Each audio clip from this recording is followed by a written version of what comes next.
We want to make it so that when your children come into prominence, they're going to take over something that they can be so proud of. They're going to inherit the America that they deserve and that you deserve them to have.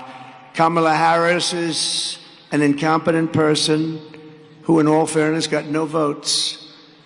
Sleepy Joe Biden had 14 million votes. Then he went to sleep. We had a debate. He didn't do well in the debate. That's all right. And he went down, and they went to him and they said, "You're out." They took over the presidency of the United States. It was, I don't even use the word coup. It was a coup, but basically they took over the presidency. They told him to get the hell out. Crazy Nancy Pelosi, the group, Schumer, the whole group. And then they talk about democracy. Oh, democracy. No, she got no votes.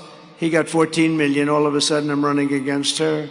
But this is sort of like I have a great friend, Dana White, UFC. Probably some of these guys will be there. But this is like they have a fight, and the fight is not doing well. And they say, "Get him out of there. Let's replace him with another fighter." I got to take two people, but the second one, I think it is, in her own way, might be easier than the first. I'll let you know on November 5th. But we have to get this thing, and we have to get it big. Kamala will destroy your inheritance, but much more importantly, she's going to destroy your country. If you vote for me, I will ensure that you begin your careers, young people, in a roaring economy in a time of unprecedented peace and prosperity. You know, I had no wars. Crooked Hillary Clinton said, "Look at him. He's going to take us into wars." I said, "No, no." She said, "But look at that personality. He's going to take us into wars." I said, "No, my personality is going to keep us out of wars." That's what we did. We had no wars. First president in 82 years. Other than ISIS, which we defeated in record time. We knocked the hell out of them. And we have a great military. Remember, there's not these stupid people that you watch on television like Milley and Mattis. And the real people, the real generals. We knocked out ISIS, and they said it would take 5 years. We did it in about 5 weeks. And we have a great military. I flew to Iraq and I met with the generals. They were like central casting. They looked like Tom Cruise, but better looking. Much better looking, actually, because they know how to fight. These guys were great. They did a great job for me. But we had no wars. We had peace through strength. It was a great thing, peace through strength. And that's it. You don't have to send your kids out to war, have your kid blown up for a country that you've never heard of and that doesn't want anything to do with you anyway. But I will not send you to fight and die in a foolish, never-ending foreign war. I'll get you out of the wokeness, and your schools will be great again. Your schools are going to be great. We'll end left-wing censorship, and I'll defend your God-given rights, and I will ensure that you inherit the freest, strongest, and most powerful nation on the face of the earth. That's what we're going to do. We rebuilt the entire military. And then these stupid people gave a big chunk of it to Afghanistan. For what? There was no reason. Now, here's the good news. It was a lot, but it was very little by comparison. But to see them have that it's just not even believable. And we have it. I didn't lose one soldier in 18 months. I spoke to the head of the Taliban. Abdul, I said, "Abdul, don't do it." Anyway, I can't go exactly because it's not nice. He's still there. Do you know Abdul's still there? But I said, "Don't do it, Abdul. Don't do it." He said, "But why do you send me a picture of my home?" I said, "Abdul." Anyway, what happened with Abdul, and we were fine. 18 months we went without a soldier being killed or even shot at. Think of it, 18 months. And then when these guys, we had a great election, but it was, by the way, I got the most votes in the history of our country for a sitting president. Can you imagine? But they say they beat us. He got a few more votes, sitting in his basement, not talking, and it's a disgrace. But you know what? We're going to pull this off. It'll be the greatest victory in the history of our country for all of us, not for me, for all of us. for all of us. And starting on day one of my new administration, I will end Kamala Harris's war on Pennsylvania energy, and we will frack, frack, frack, okay? She's not going to frack. You know, that's a big part of Pennsylvania.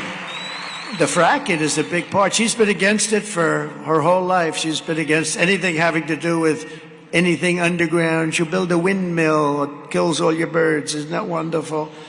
But no, she's against anything having to do with fracking, except about a year ago she learned that she's going to need Pennsylvania.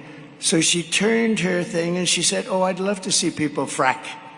She had no idea what it was, but she said, frack, frack. And she changed. But you know, with a politician, they always go with what's number one.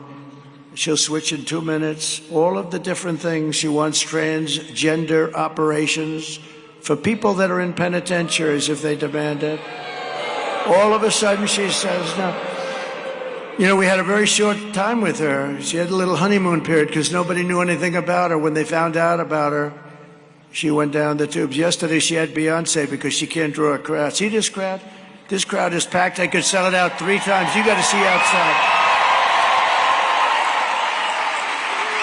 And we don't have Beyonce, who couldn't fill the arena last night. But the people went there because they thought they were going to hear Beyonce sing, right? Beyonce got out and said, hello, ladies and gentlemen. I'd like to endorse her. What's her name? What's her name? What is her name again?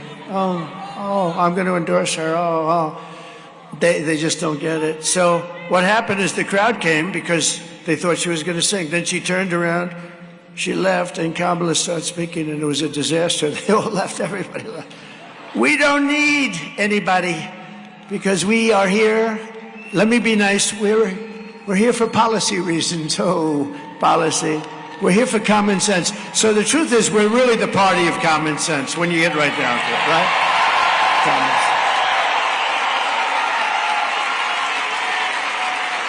And they send buses out. You know, they have plenty of money. They get it from the unions and a couple of other. They got a lot of money. They always had more money than the Republicans. But we have much better policy.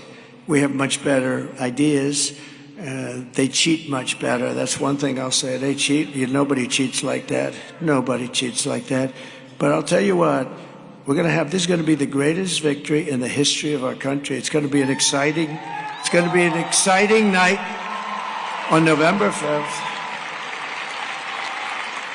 Kamala has said repeatedly that she wants to ban fracking. She was going to do it. You know, that's 500,000 commonwealth of Pennsylvania jobs. By the way, never, ever call it a state. I had a friend, a poor guy. He was a friend of one of the congressmen right there, GT. He was a friend of our congressman. He got up and he started talking about the state of Pennsylvania. He was dead. That was the end, right? He was dead. He died. He was dying up here. He didn't know what he was doing wrong. We were trying to send him a message. It's got to be called the Commonwealth, right? It's, well, Biden called it the state, right? But you know, how about Biden when he go to Florida? It's great to be in New Hampshire. It's great. That's when we knew that that wasn't going to work out too well. Kamala's crushing your energy industry with her vicious natural gas export ban currently going on. You don't know about that. And with her Green New scam, Kamala Harris is closing down your power plants. Just take a look. And this is on fracking. 500,000 Pennsylvania jobs. Take a look. Kamala Harris pushed the far left.